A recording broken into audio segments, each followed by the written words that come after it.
All right, let's get into it. Whew. This week's weekly watches. Welcome to the show. My name is Vash. I'm here to give you a couple of shows I've been watching for the week. Number one, we're gonna start off with big topic of discussion is Velma on HBO Max. Now, Velma hasn't necessarily been getting love. The show Velma hasn't been getting love. They made a couple of changes that people were on the fence about for different reasons. They made Velma brown. They made Shaggy black. Fred is prepubescent.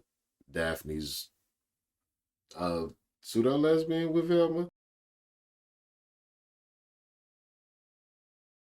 Sorry, forgot to say spoiler alert, but if you've seen it in the previews, then you probably already know this stuff. Um, it's Velma's origin story. Her mother disappears when she's a little girl. She goes out to get her a Christmas gift or birthday gift because she finds them. And now mystery, trying to solve a mystery gives her the worst anxiety ever. It's not a bad show. It's not a good show. It's not a bad show. It's kind of just okay right now. But they made Velma mostly unlikable, and I think that's why most people don't like that shit.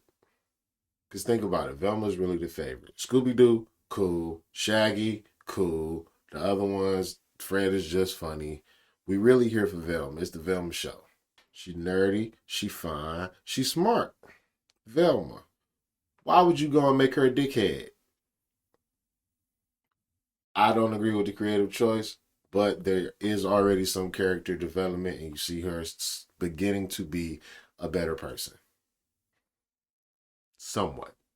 Anyway, I think 4 or 5 episodes are out right now. If you can get through the first two, the show starts to pick up. You see what I mean? She's not so unlikable, and it's on HBO Max. Now, following right up with another HBO show, we got The Last of Us series based on the video game. Hopefully, you've played the video game, part one, part two. If not, part one just got remastered and came back out. Part two, I think, came out in 2019, 2021, 2020, 2019. We'll settle on 2019. I'll edit it in somewhere once I figure it out. Now, The Last of Us stars Pedro Pascal and Bella Ramsey as Joel and Ellie, and they were both on another HBO series, Game of Thrones, which we mentioned a lot, where they certainly left their marks on the series. Charismatic and bloody marks. Anyway, if you played the game, it's about the zombie apocalypse, but instead of a virus, it is mushrooms, the mushroom apocalypse. And Ellie happens to be immune. Joe lost a daughter around Ellie's age, and he eventually begins to form a bond with her. We haven't seen a whole lot of that yet. 2 episodes in. Third episode airs on Sunday. If you got a chance to start watching it, you can get a jump on it so you know everything that's going on. Also on HBO. And I, of course, got to get my anime. I've been on Crunchyroll watching Beast Tamer. Now, Beast Tamer is about a Beast Tamer. It's about a boy who can use magical spells to charm animals into doing his will. Just so happens since cat girls and dragon girls and fairy girls and fox girls, and I think that's it. So they're not actually human. They muddle the lines of being beasts, and he can tame them as well. But first, he charms them with his boyish, innocent, and dare I say, heroic personality. Now, the whole reason why I say heroic is because he was part of the Heroes Party. If you watch Izakai, you know there's a hero. He normally has a supporting squad, a vanguard, dark mage, light mage, priest, what have you. Somebody to carry things for him. And Ren was in this party. He was basically a pack mule, and he gathered all the reconnaissance. He's an all-star beast tamer, best in the world, most likely, and they wanted to kick him out because he couldn't fight. But he shouldn't really need to fight. Once they kicked him out, he learned to stand on his own legs a little bit, get some XP.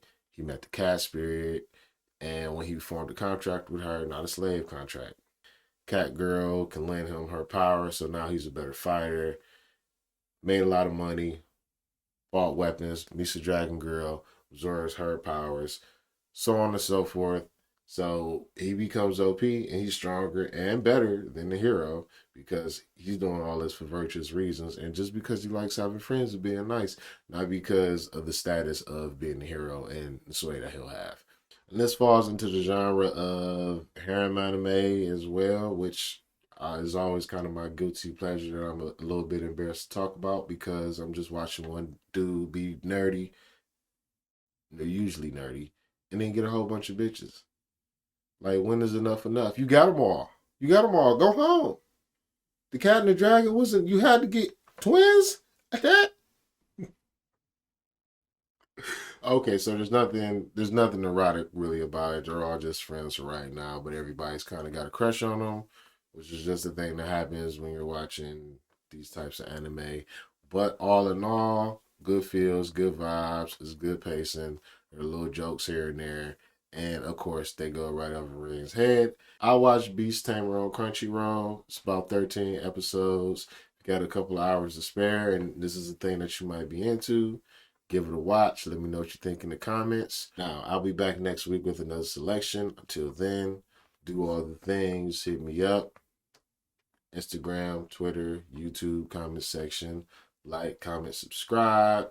Check me out on Blair City with my homie Sap. And until next time, love and peace.